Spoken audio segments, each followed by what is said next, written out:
Big old trigger warning, mate, because I'm sitting on Wikipedia's and I'm going to be talking about cars that I do not like. And guaranteed there's going to be one that you do like, and I'm going to be all like, but mate, I don't like it. Of course, the Toyota Corolla is the poster child of the car, believed to originate from Latin carum, wheeled vehicle. I identify as a carum fan. I don't care what powers it, mate, as long as it's not me that's doing it. Now, a lot of people are gonna be like, oh, you totally hate like the PT Cruiser and the Aztec. No way. I love the PT Cruiser. I adore the Aztec. And gosh dingus, I want a Multipla so bad. That's just King Goober.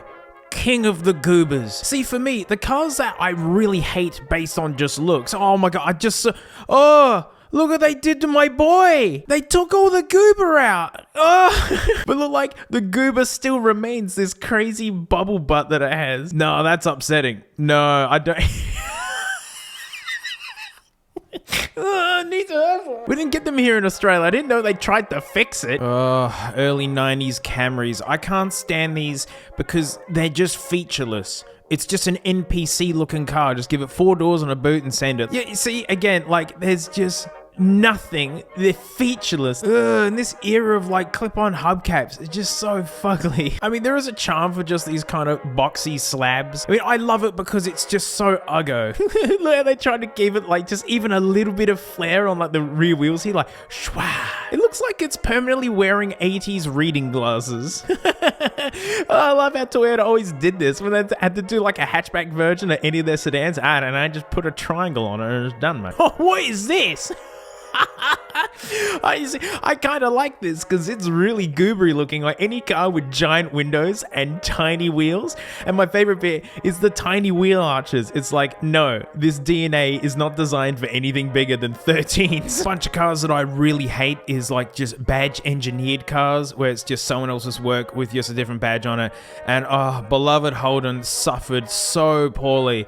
Like, GM just gave them any old rubbish that no one was buying, slap a Holden badge on it, let's see what it does in Australia, and it just binned it. Oh, rich heritage of actually making our own stuff, even if it was kind of based on GM the whole time. Like, yeah, these Commodores are just an Opel, but like made a little bit longer so you can fit a V8 in it, and thus superior. The Chimeras! I used to see these everywhere.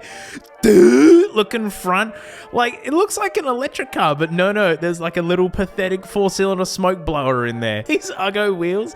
I mean, I love it. They made these in wagons. No, I need to see the wagon. Show me the wagon. Hey, oh, there's the bum of one. Hang on. Yes. Look at this stylish crease. I mean, it's got some elements of like give a damn to it. I like how these doors are lining up. Look how smooth this bonnet is.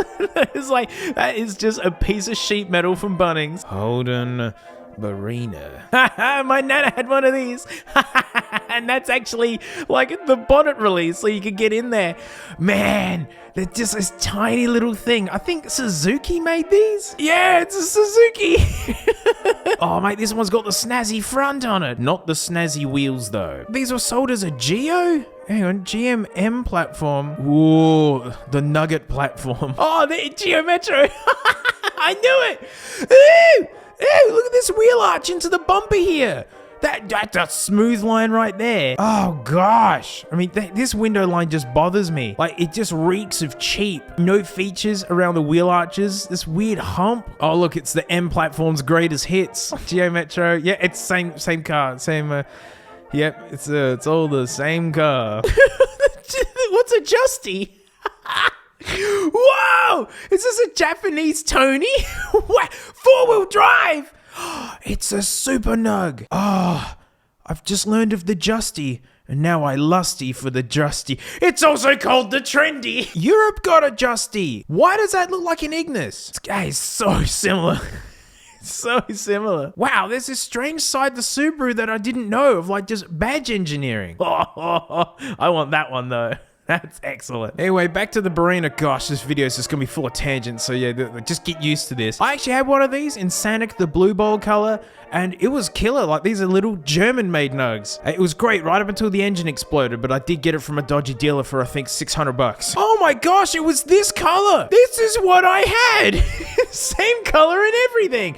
Again, loved it right up until it exploded. Not fault of the car. The next generation of ones is when the recalls really kind of started.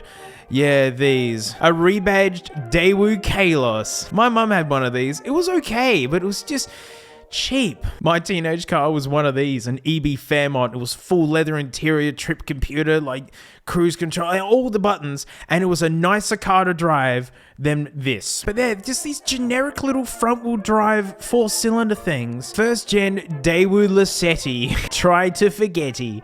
And you can see here, Holden Viva. You know, again, just some front-wheel drive 4-cylinder thing. Daewoo Tosca, yeah. Sold here, the Holden Epica. Oh, that's nice. They all have the same cheap steering wheel. And again, just another front-wheel drive 4-cylinder thing. The Chevy Malibu was sold here as well as a Holden Malibu. But again, it was a front-wheel drive 4-cylinder thing in competition with a front-wheel drive 4-cylinder thing in competition with a front-wheel drive 4-cylinder thing and another front-wheel drive 4-cylinder thing. And no one was buying these.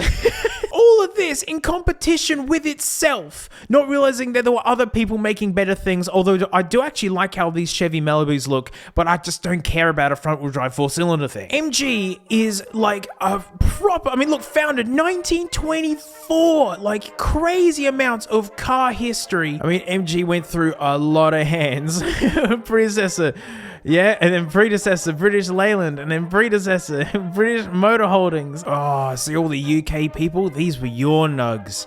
Oh, what a stunning beauty. And I bet these aren't for style. I bet they're just desperate attempts for cooling. Oh, man, back in the day when, like, in the 90s and whatnot, you didn't get a car with painted bumpers unless you got up into the mid-tier. And this was just normal. Unpainted raw plastic bumpers. I never liked it. MG has real automotive heritage going back to the ancient days. Not necessarily ancient in terms of like years ago, but ancient in terms of like how we know to build a car. The MG logo is classic AF. Oh, this is what I know MG is for. Like seeing these beauties around, they're so cool. And these as well. I love these. Like a neighbor had one. It just lit me up. Such a cool car. So much British automotive heritage, and I've always loved MGs and all that sort of thing. Yeah, in 2005, it got all bought up, and then eventually SAIC bought that one, but now the badge is just being slapped onto these sort of things. Look, the world needs a cheap car, and I got nothing against these. They look decent, and like, you know, they hold up fine. I mean, it's just a shortcut for brand recognition and brand trust. If these were badged as a SAIC, or like whatever the company brand is, then fine, I wouldn't have a single issue with these. But yeah, it was just a brand trust thing, and it totally worked. I even saw like a bunch of articles saying, oh, the British manufacturer is back. It's like, no, it isn't. MG is dead. It's a reanimated corpse. I mean, sure, MG and Rover weren't making amazing things, but they weren't making a 0-star car. I mean, just seeing MG's badge being like stuck on things like that. Hey mate, you'd be surprised who owns who. I mean, Volvo, owned by Geely. All right, time to get mad. Yeah, I'm talking about the Toyota Supra. And yeah, I don't like it. I don't like it at all. And it's not because it doesn't look awesome. It does. It looks awesome. Oh, whoops. Oh, I love these original ones. Such an awkward piece of glass to have to cut. Yeah, I don't know. As a kid, I wasn't nuts about these ones because, I don't know, they just kind of looked, yeah, I don't know. You know, you look at these old beauties and like all these lines all kind of meet up and go somewhere. And then back to here where it's just kind of, it just stops and goes.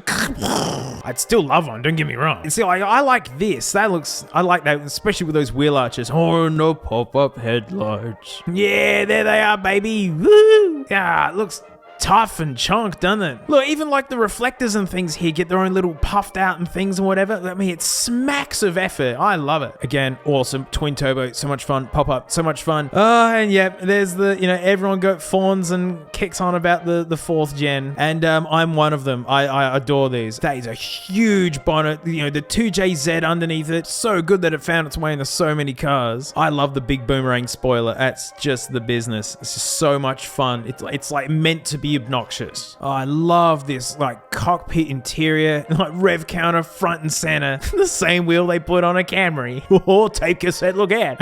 Everything's just cheap Camry plastic, but it's just put into a shape that's nice. Looks killer. I love these like big, these hips don't lie. How like all the moldings and like this ducktail spoiler and like the diffuser and whatnot. It was developed in partnership with BMW, sharing the platform many parts of the BMW Z4, like with BMW's engine and rear-wheel drive layout. Yeah, there you go.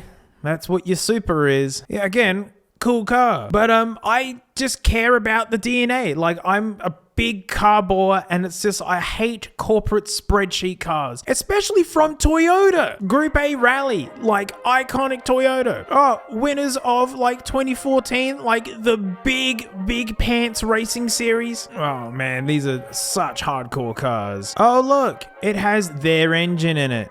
They know how to make amazing combustion engines. They know how to make amazing race cars, sports cars. I mean, that's all a sports car is that you just soften up a race car and give it a boost. So why couldn't you make your stinking own? Toyota's really been trying to keep petrol around. They've always been the ones to stand in the way and go, don't take away the combustion engines. I'd like to guess it's because combustion engines need constant maintenance and servicing, which is what you make a lot of money from. And I think Toyota's getting a little bit grumpy that like the best-selling car in 23 was an electric car. So like Toyota's pushing to keep combustion engines around, and then they don't even bother to make a new one for this bespoke sports car, of which they haven't done another one of for like 17 something years. The one that appeared in all the pop culture that made like tuner cars cool. Right, we finally get it. And it's just a rebadged whatever with someone else's engine in it. You want to know the best bit? Yeah, there it is. The BZ4X. You know, they finally made their first ever electric car with a terrible name. How do you admit BZ4X? And they had to be recalled because the wheels would fall off.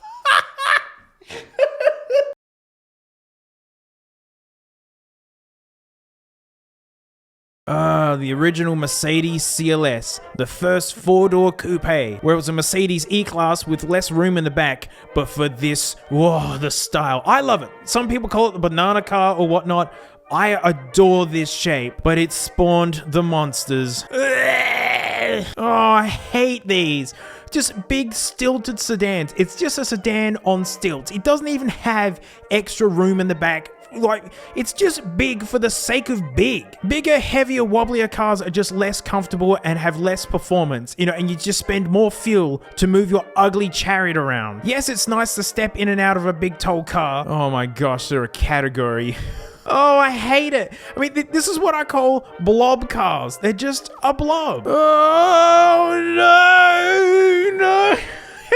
They're all the same. Oh, look, it's a Mazda. No, wait, it's a Ferrari. It's just got bigger wheel arches for bigger wheels on that Mazda bod. And I know saying that just makes all the Ferrari people just get all like, grr, how dare you? But I remember a time when they swore against they weren't going to do something like this. But money talks, doesn't it? And here it is. I hate these. Freaking blobs, man. They're just blob cars. Blob cars are important. James has a blob car, right? If you just need space and storage and you just want to move around. That's why everyone's cars have turned into this. A Lamborghini one as well, the Lambo blob, the Razor blob. And again, like the sloping roofline helps to like rein in the uggo factor, which is really hard to do when you're making a blob. And it just makes it useless. There's just no storage, no anything. It's just big for the sake of big. I know that's what people buy these for, but this at least has like monikums of usefulness should you indulge in them. Oh, those are pathetic numbers out of a 7.3 liter. This is a love-hate car for me because I'd love one of these. I want it so bad, but it's just this hopeless little electric thing. Oh wow, 16 kilowatt hour battery. That is so small. Like a Nissan Leaf has 30. I love it because it's an absolute dork monster, but also it's like the kind of car you'd make if you wanted people to hate electric cars. Like people call EVs wussy because of things like this. 2021 they were being made. No! I thought they got rid of it. Wow! It was called a Citroen. I thought I saw it with different things on it. But yeah, 2009, it's when the Leaf came around. It's like the Tesla Model S was being demoed as well. But again, it's just like the electric car that you'd make if you wanted people to hate electric cars. Like, oh, here I come. Oh, that hill's pretty steep. Oh, I don't know if I'm gonna make it. Like the Model S made the electric car cool. Like, I think it still looks freaking awesome. I mean, the first gen ones were a little bit Borkus looking, and wow, look at the panel gap here. Oh, this is the first ever Model S.